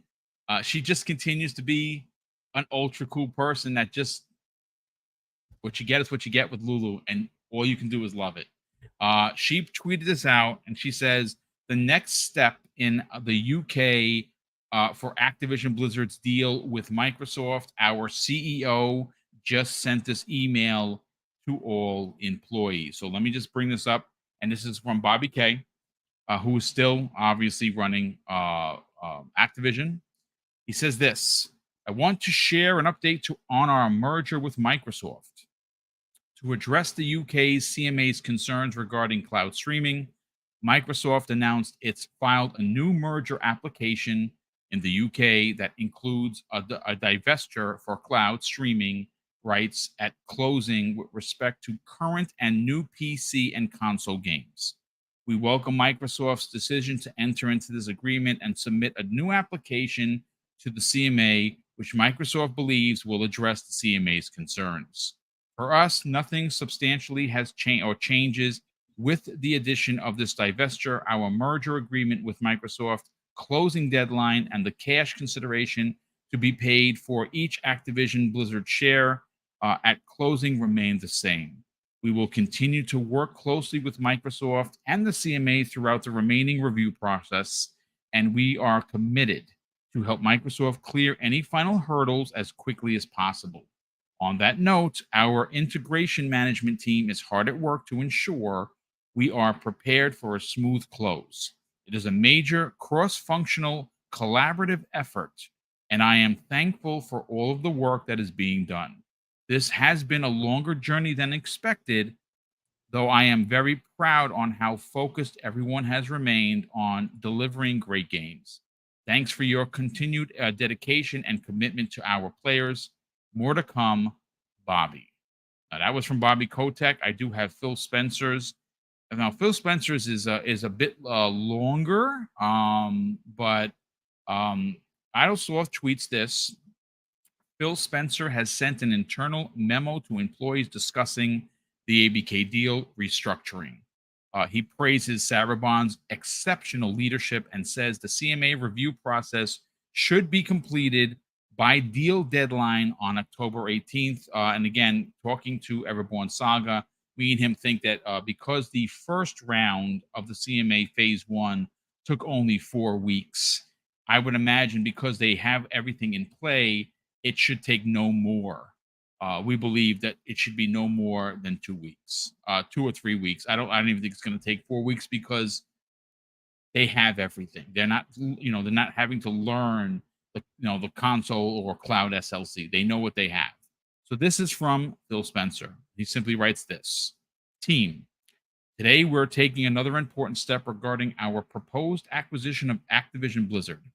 To address the concerns about the impact of the proposed acquisition on cloud game streaming raised previously by the UK Competition and Markets Authority, we are modifying the transaction to acquire a narrower set of rights. This includes an agreement effective at the closing of our merger that transfers the cloud streaming rights for all current and new Activision Blizzard PC and console games released over the next 15 years to Ubisoft. Under the modified transaction, Microsoft will obtain those cloud streaming rights for Activision Blizzard games necessary to fulfill our commitments to the European Commission and under our existing streaming agreements. We have notified the modified transaction to the CMA, and we anticipate that the CMA review process can be completed before the 90-day extension in our acquisition agreement with Activision Blizzard when that expires on October 18th. We can read more about this, you can read more about this important step in this blog post from our Vice Chair and President, Brad Smith. Thank you to everyone who has devoted their time and energy in support of our acquisition, and I would like specifically to call out Sarah Bond's exceptional leadership throughout this process.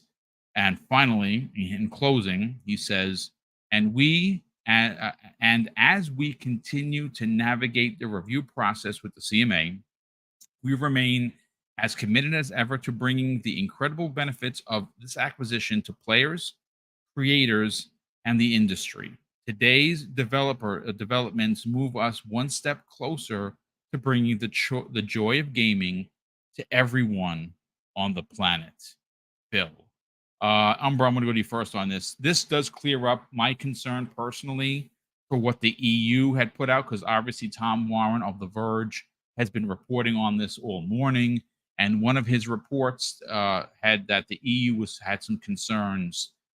This new information that I just read live on the air does give me some solace, if you will, to the deal potentially falling apart because of the CMA's bullshit. Pardon my French. I'm sorry. That's all I can call it. Let's get your take on it. What have you learned from these internal emails? Umbra, you're muted, brother. Did he? Okay, maybe he took it because okay. Daniel, let's go to you. You obviously heard the question. What were your hot takes from these two emails? Because again, personally, I had some real concerns about, oh no, the EU is pissed now, and they were the first ones that really helped get this deal across the finish line. Shit, yeah. What do we do?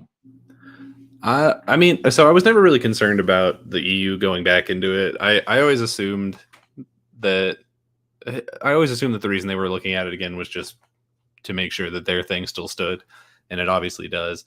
I mean, the EU seems to have been the one that got it right as fast as possible, and I don't think that at this point they would have to completely restart basically and take the full year or whatever it was that they did the last time. It'd probably just be hey, is this still good? Check, cool. There were a lot of concerns I saw, and most of them probably fake, being thrown around because of them selling off basically the cloud streaming rights for first of all, just Activision Blizzard games, right? One second, Daniel. Just let me report. Listen, I'm going to say this right now, folks. Yeah. If you're in the chat and you're dropping any Starfield leaks, I'm going to ban you. I'm going to tell you that right now. We got 600 people here that are having a good time. They're enjoying themselves. It's my show, and I must protect my audience. Don't be a D-bag. If you know stuff, good on you. If you put it into the chat and my modders see you, they will ban you, and that is it. I'm not unbanning anyone. This is a big deal for a lot of people. Nobody wants to be spoiled. Don't be a D-bag. Please, I'm sorry to cut you off, Daniel. Continue. No, sorry, I was laughing because I looked into the chat and I just saw Abdel saying "free Umbra." I'm sure he stepped away for a hot second. Yeah, He'll be back. You say free Umbra? Yeah, he said free Umbra. Yeah, let him go. There you go. But no, yeah. So there's been a lot of people sort of throwing things around. So I wanted to clarify this. First of all, this is only the streaming rights for Activision Blizzard games. This has nothing to do with Xbox first title outside of that, or first party titles outside of that. Secondly, this has nothing to do with Game Pass, really. Like, all these games will still go into Game Pass. I think there's a lot of people who sort of conflate Game Pass and cloud streaming as the same thing when they're not that. Cloud streaming is a feature of Game Pass, so this would in no way impact whether or not it could go into Game Pass. And in fact, it would have no bearing on whether or not it could even be cloud streamed in Game Pass. The only difference would be that it would be run through Ubisoft, which I do think is an interesting choice. Although they are one of the only people who I guess could do it. So I guess it makes some amount of sense. I don't know that I personally trust Ubisoft to still exist and or not be purchased by somebody else in the near future. This does pretty definitively say that Microsoft, I don't think, would be allowed to purchase them because it would reopen this issue with the CMA. You know, this reminds me of, Daniel, to your point, and you bring up an amazing point. You say, why Ubisoft? Well, here's the thing, Daniel, and again, I'm only going based on what I spoke, speaking with Kay Asante this morning and Infinite Number and Everborn Saga. Yeah, we were talking, and this does have some mirror reflections of when Microsoft was under the watchful eye of regulators and they saved Apple from going out of business. True. So this, I mean, I don't know it's one for one. Again, folks, I I'm not a business guy. I'm a podcaster, but it does sound very reminiscent that, we have to call a spade a spade. They're not doing really well over at Ubisoft. I would even dare say that they're hurting.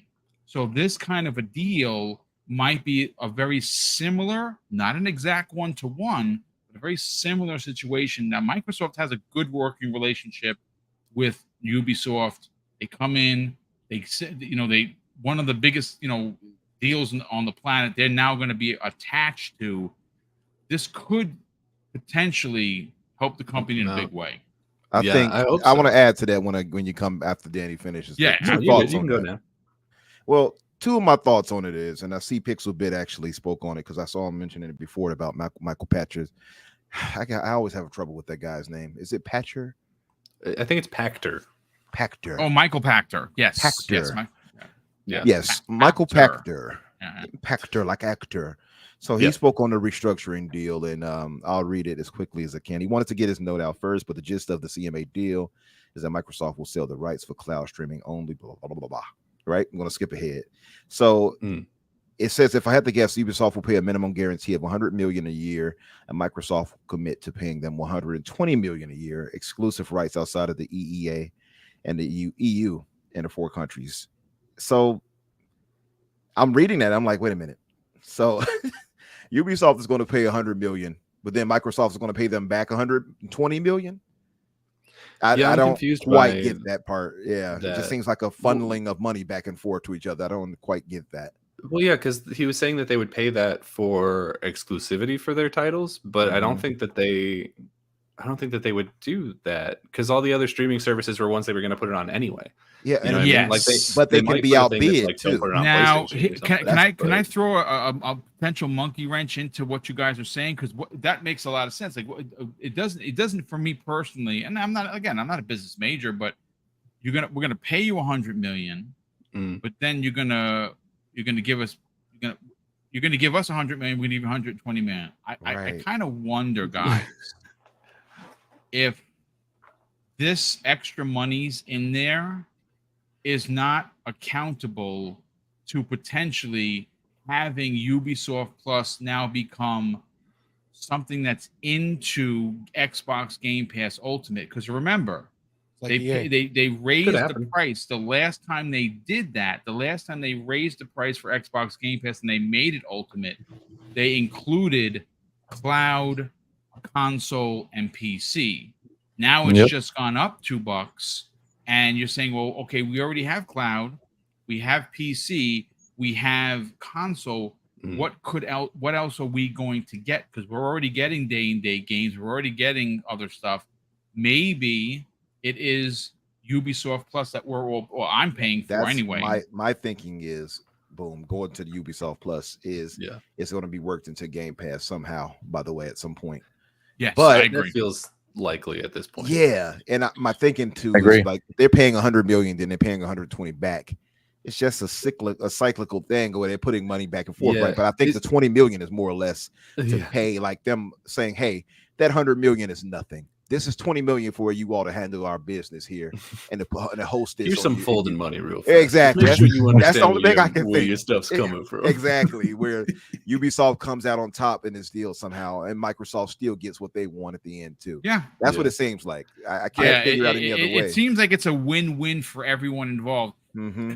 Yeah. Well, that Pactor thing also is that I assume that's him just kind of like spitballing and guessing at this point, because it's like still developing things that I don't think we would have those numbers yet. Was he specific? Like those are the numbers, or was he just like? It did seem like he was spitballing. It seemed like he was. So those might not be exactly what it is.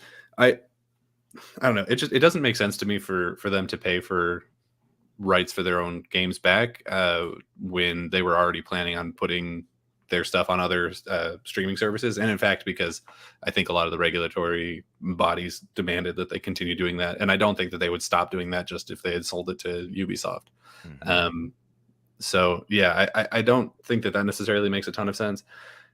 But the other thing that I want to point out, because, I've been seeing a lot of people being like, oh, this is a huge loss for Xbox. First of all, maybe, I don't think so, but more importantly, it's not a loss for any of us on the consumer side. As far as we're concerned, like feature-wise, nothing for us is probably going to change. Nothing has changed. Like for us, nothing is going to be different. It's just that Ubisoft is going to be the one doing whatever cloud streaming stuff that honestly I don't think most of us kind of mess with anyway. By the way, to go to your point there, how does it work for people in the UK? Because it seems suckier. I'm sure it ends up worse for them, right? Like, because they have to pay for Ubisoft Plus, right? Like, how does that work? No, so because it's not going into Ubisoft Plus. That was something that that I forget who, but somebody was making clear. I think it was maybe Phil or something. Like, it's not going into Ubisoft Plus. It's just that they're also streaming it, or maybe it. I don't know. So because I think it is. Ubisoft did a post on it. Yeah, Ubisoft did a post, and I think so it is going into Ubisoft Plus, but it's not only in the Ubisoft Plus, you know what I mean? Like they're just adding it also to that streaming service. So you'll still be able to get it through like Game Pass or I don't know, whatever the other ones that they promised it to still. Right. So you won't necessarily have to get Ubisoft Plus, although it might be more direct to just go through them or Game Pass, I guess, at that point. But the point that the other point that I wanted to make was just because people were like, oh, this is a big loss for Xbox. I don't think it is, because remember when we were going through all the that 5-day trial hearing, whatever thing.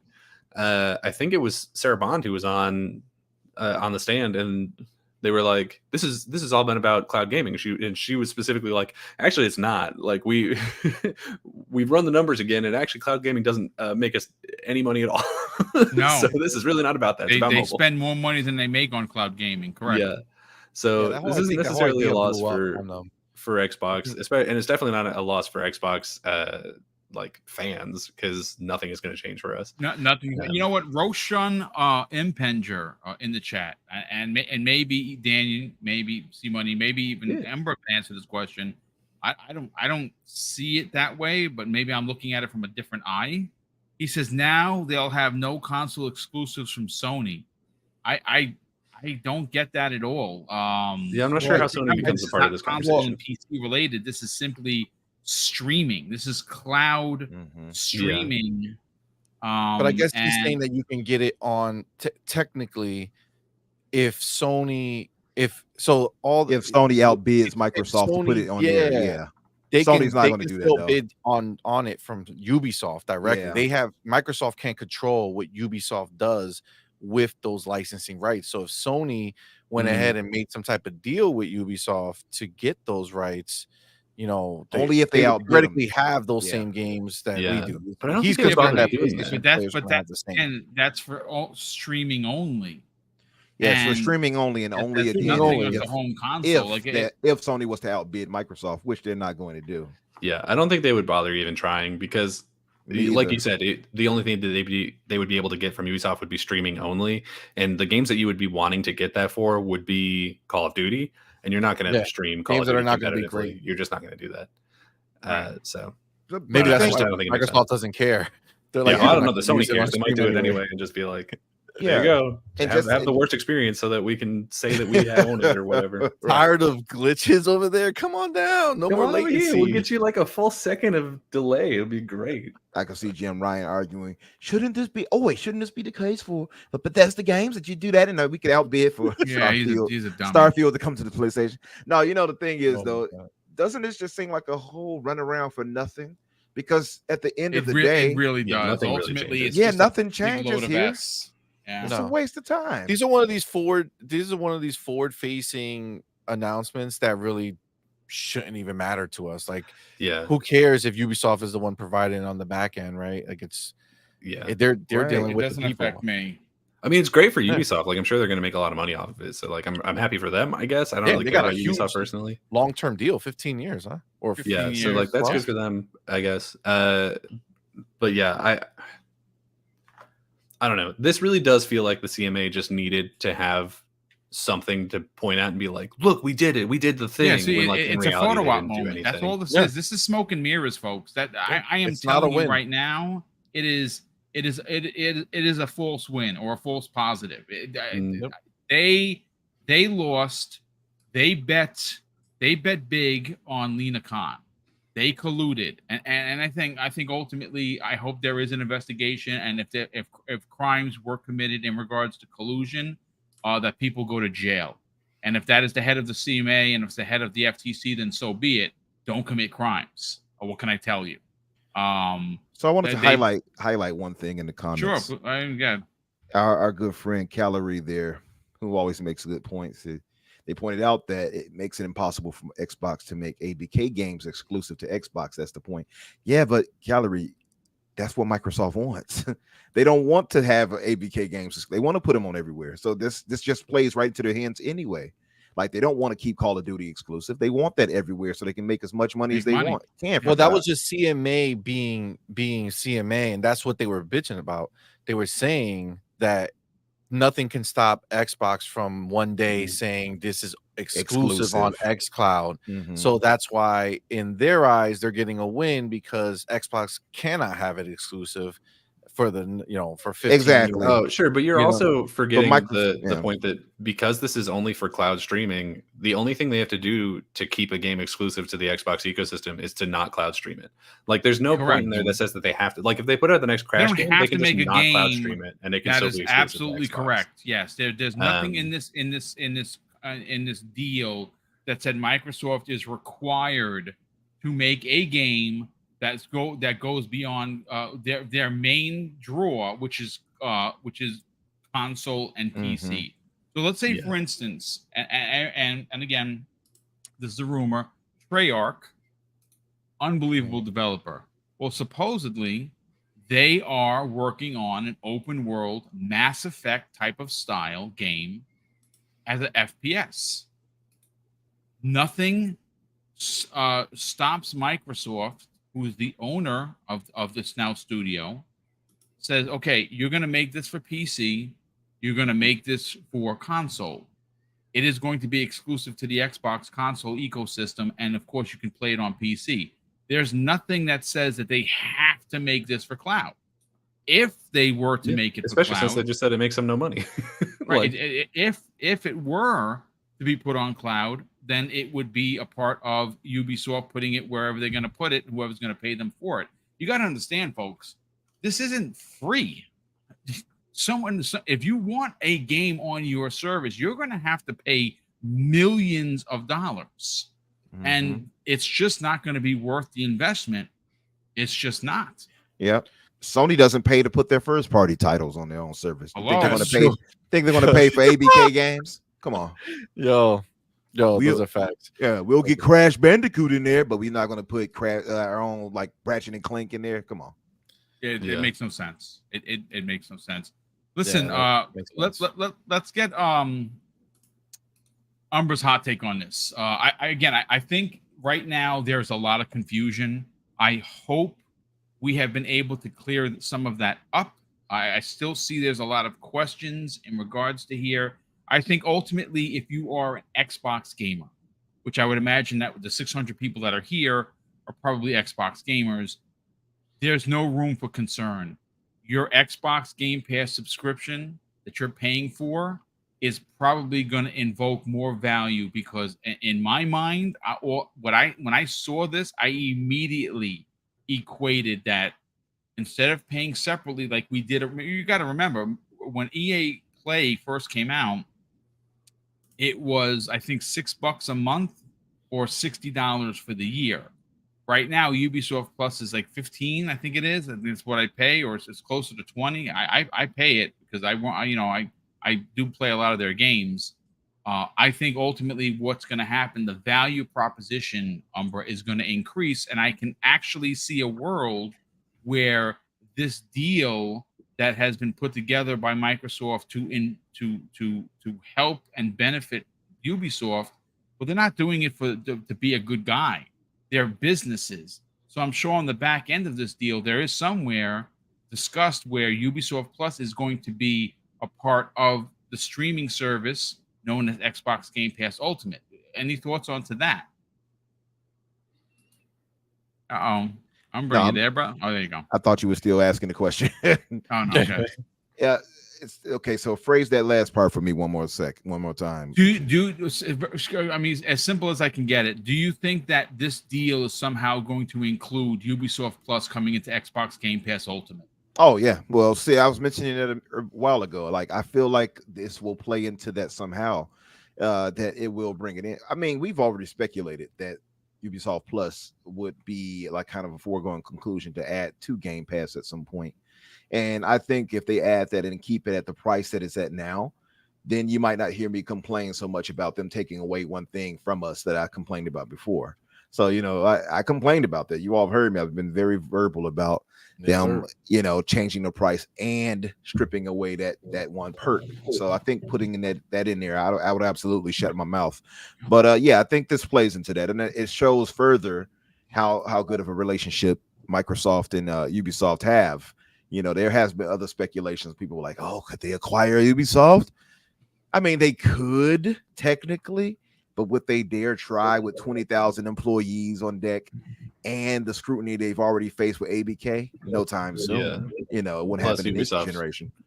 Hasn't really proven that. Yeah, FYI, people are talking about this in the chat. Gamescom starts in 20 minutes. Mm-hmm. We end this show. We'll end before 2.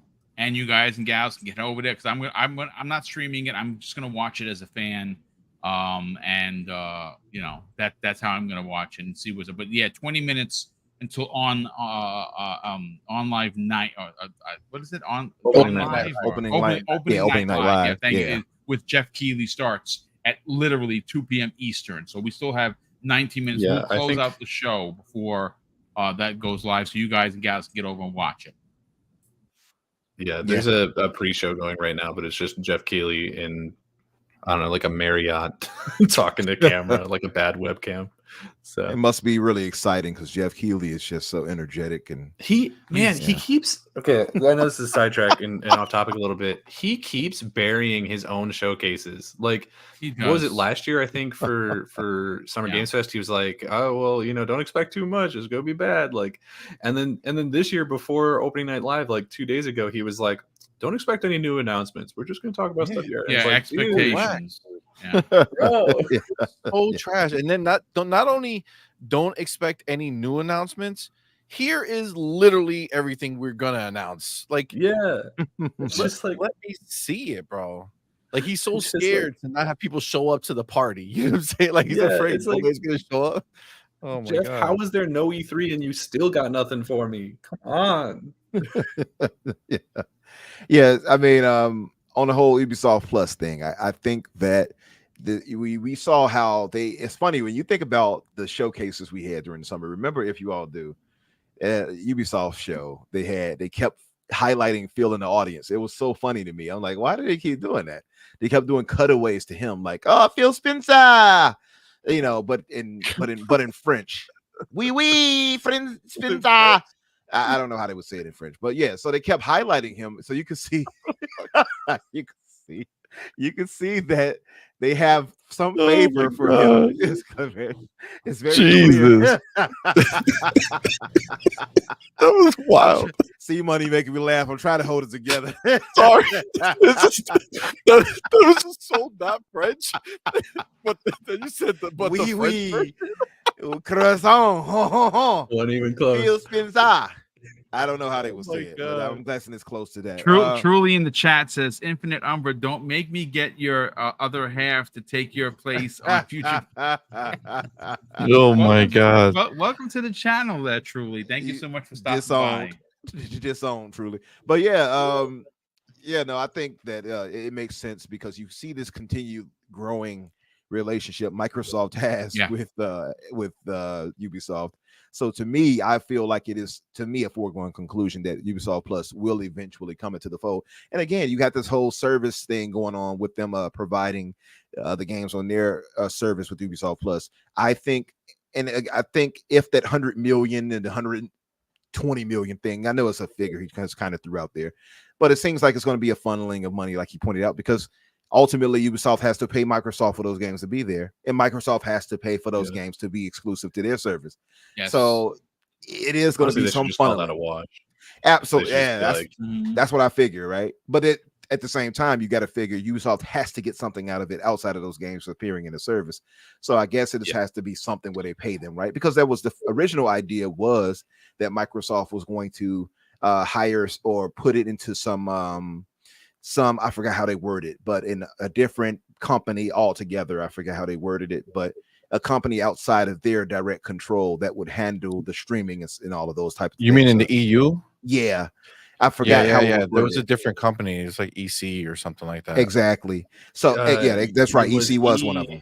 It was EE, I think. It was like EE, because it was energy, like everywhere, something like that. Everywhere. Yeah, something like that. It's just like an ISP or something over there. True. So it was something like that already in place. So this right here, this isn't really big new news necessarily.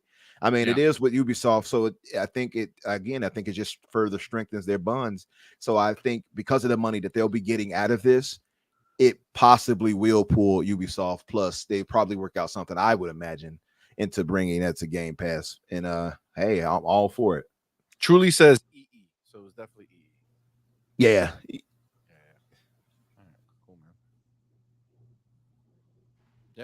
I think this is all right. You know what? Listen, let's bring in C Money. And you're muted, C Money, or your mic's not working. I don't know if you're. You went silent partway through that last sentence. I wasn't sure. I thought it was me for a second. I'm like, me too. I was like checking on my plugs. That's why I got quiet. I'm like, hold on, let me see. Hold on. What did I do over here? It keeps bringing me back down. I think it's like trying to auto. There you go. Let me just go to auto real quick. No, you're good. You're good. Let's get your final take on this, and then we'll get everyone on out of here. I'll read the last super chats that I kind of want to just get people out of here so they can go and start watching Gamescom. I don't want to get in anybody's way.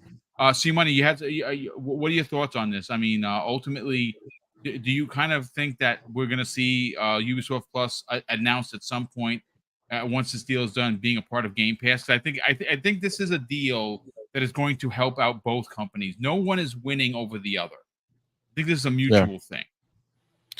Yeah, I think I feel like there's a reason why they went with Ubisoft. Ubisoft and Xbox have this volume keeps going down. Ubisoft and Xbox have been kind of working together well for a long time. A lot of the marketing is always with Xbox on their big games. So for the most part, this was kind of a natural fit. I mean, it's happened again. If anybody was going to be the person that you want to kind of like put your cloud with, you know what I'm saying? Like have it in somebody's hand that's not yours. I feel like Ubisoft is a natural fit. Plus, again, we already have the ability to have Ubisoft. I don't know what's going on with this mic. It's like going down now all the time. But we'll fix it by the time next time you come around. Yeah, just go into the settings and it's random. But I think at the end of the day, I think it'll come into Game Pass in the ultimate tier, just like they did with EA, and I just think it's just what's going to be part of it. I think it'll happen. They'll work it out, and plus now Ubisoft is kind of making money off of Microsoft now with the ability to license out their stuff. So it's kind of like, hey, listen, you would have charged us so much dollars to put it in last time, but now you got this going on over here. You're licensing out our Activision games. You're making money on that side now. Cut us a deal and we'll get you into Game Pass. I feel like now with that relationship there, it's much more likely for something like that to happen. Absolutely. Yeah, I think that's one of the sort of sleeper positives of this, at least for the Xbox community, is that, well, I guess it's good for Ubisoft too, because Ubisoft will make money off streaming these games theoretically. Otherwise, they wouldn't have agreed to buy it. Hopefully. And they'll build up their relationship between Ubisoft and Microsoft. And so if they are running into more financial troubles and like, hey, we really want to make this game, but we don't have the money for it right now, they'll be able to maybe go out and make it Xbox exclusive or something, get a little bit of funding on the side. Like that relationship will be there. And I think that's sort of a sleeper aspect of this conversation that can't be ignored. So basically, you're suggesting the next Splinter Cell is going to be Microsoft exclusive. No, I didn't say that, but it'd be really cool. Finally. Yes, it'd be really cool. Finally. Oh, how well, we all want it. Boom! I'm going to stoke the fires. That does feel like a game that would make sense to be Xbox exclusive, because I think I'm pretty sure Splinter Cell is pretty heavily associated with Xbox already. It is absolutely it started as an exclusive. Yeah, and I think that it's only ever done really well when it was.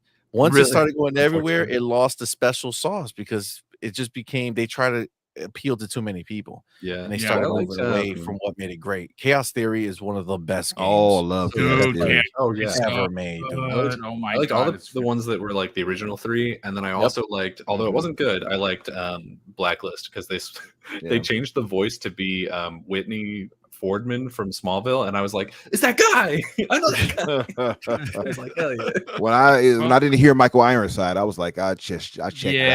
Yeah, you got. At that point, it had been so long since the previous one that I was like, "Whatever, dude." Yeah, that's he's recorded his lines because he's getting up there. But listen, ladies and gentlemen, we're gonna end the show. Obviously, we want to read this last super chats, and then we'll do outros. We'll get everybody so you go enjoy Gamescom. A good friend of the program, Pixel Bitchy, who's been a channel member for 27 months, drops a member chat and says Pactor believes that Microsoft has already negotiated exclusive access to its content, but someone could outbid them. Interesting if true. Yeah, nobody's gonna outbid them. They're just not. They're just. I mean, it's a great theory from Pactor, but I don't think that's in fact the case. Microsoft has limitless money. No one's gonna outbid them. Sony's definitely not outbidding anyone. Those guys could barely put two pennies together at this point. Jax82 drops very generous $2 super chat and says, "This deal seems to bail out Ubisoft. I don't know." Yeah, I absolutely agree. I think this is going to help Ubisoft in a big way. This is, again, go back, folks, in history and look at what happened for Microsoft, who was under significant regulator, overwatch when they bailed out Apple, who was going to go out of business. It was because Apple exists today because of Microsoft. That's a fact. And this is very, very. It's not one-to-one, but it's very similar. We have Pixelbit G drops a very generous additional $5 super chat and says, "Those games are not guaranteed to be in xCloud, so there is a loss for fans. Your GPU account is worth less if those games don't come to cloud day one." Yeah, I mean, sure. I mean, they'll still be in Game Pass. You just wouldn't be able to cloud stream them.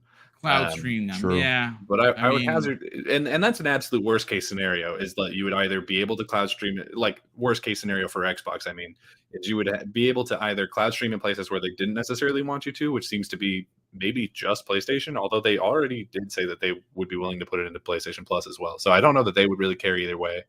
That's true. And absolute worst case scenario would be that you wouldn't be able to cloud stream it from an Xbox, but I don't see that happening. And B, if it did, honestly, like, we're not, come on, like, who here is actually cloud streaming Call of Duty? You know what I mean? Or Starfield or something. Yeah. It's ridiculous.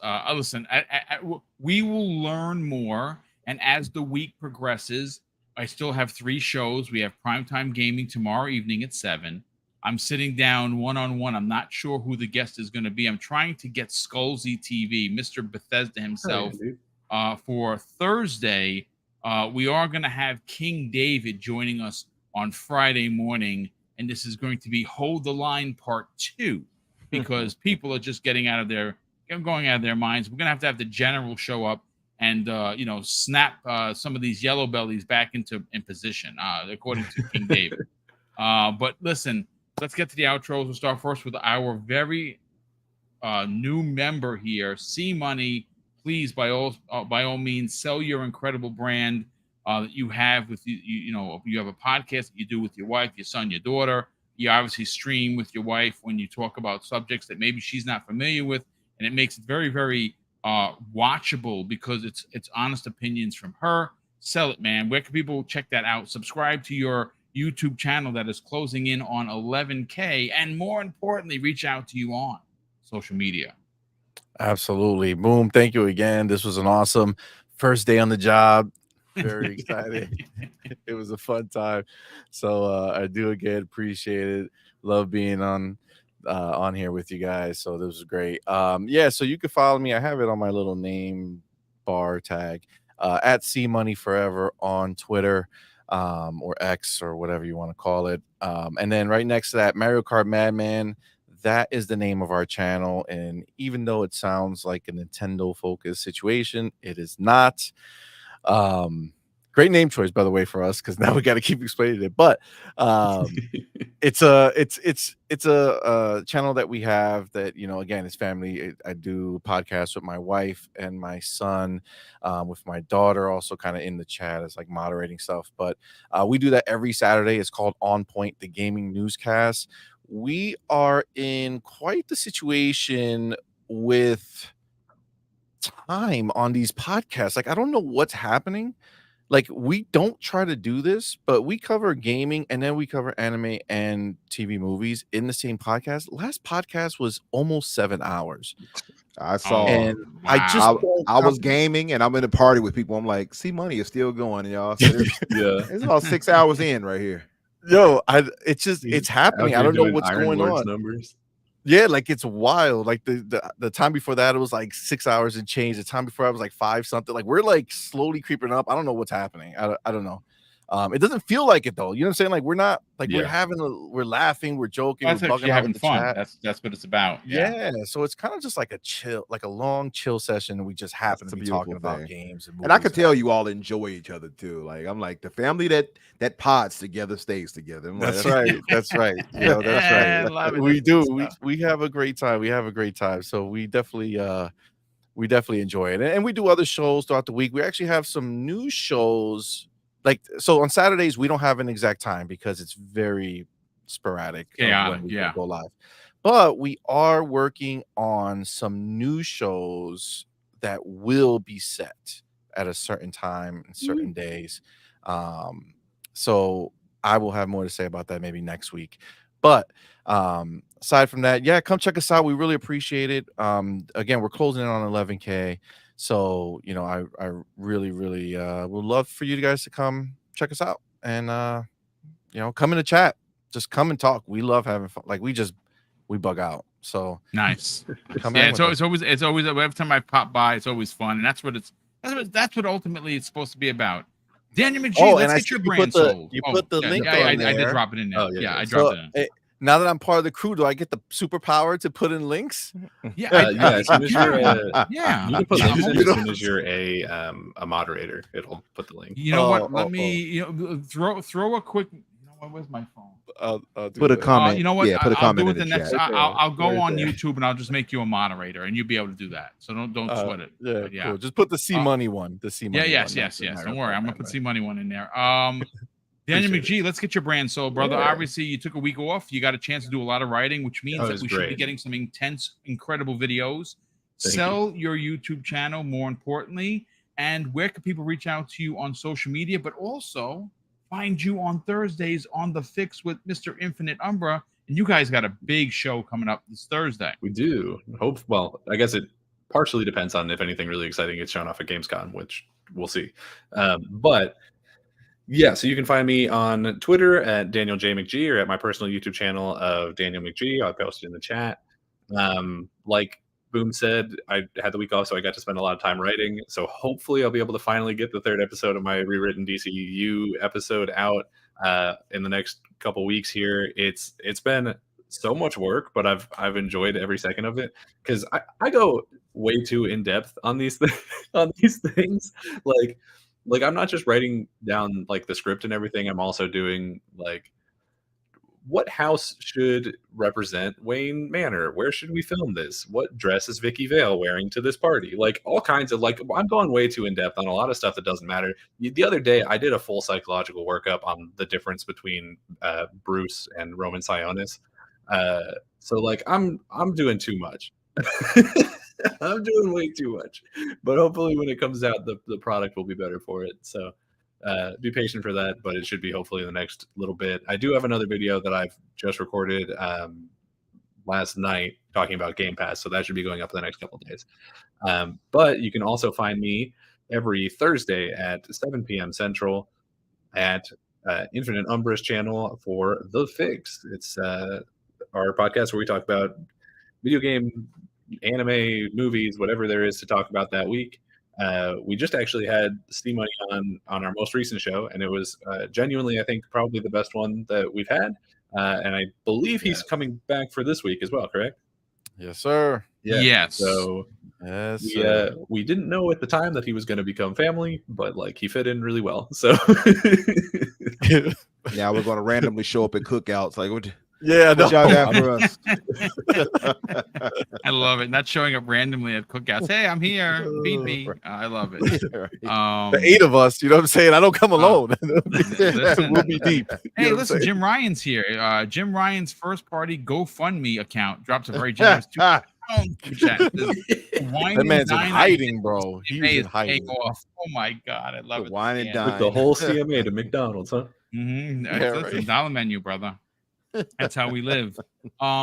So Umbra, let's sell your brand. Obviously, The Fix this Thursday. You have a big panel coming up. You obviously work with Jen McGee on a regular basis, and you guys put on an amazing show. Sell your brand. Where can people tune in to not only check it out each and every week, but subscribe to the channel, continue to help you guys grow, and more importantly, reach out to you on social media? Yes, indeed. You guys can find me on Twitter or X or whatever the heck this thing is called now.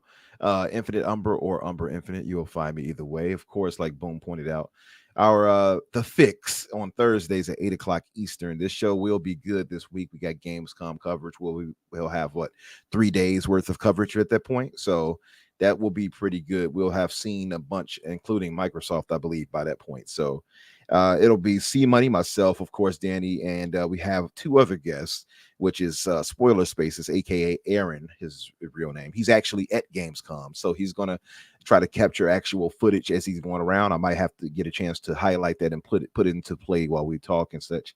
And nice. Alexander Tyler on Twitter as well, who is actually a doctor. He goes by the tag name of Gamer MD, so the ER/ED's ER doctor. So, but really intelligent man. Really, Aaron, by the way, I think actually works as a writer that for a company over there, and because he's out in Switzerland, so he's into the whole like he's like part of the press in some way. So I expect some good stuff from that, and we'll be covering some of the topics we had here.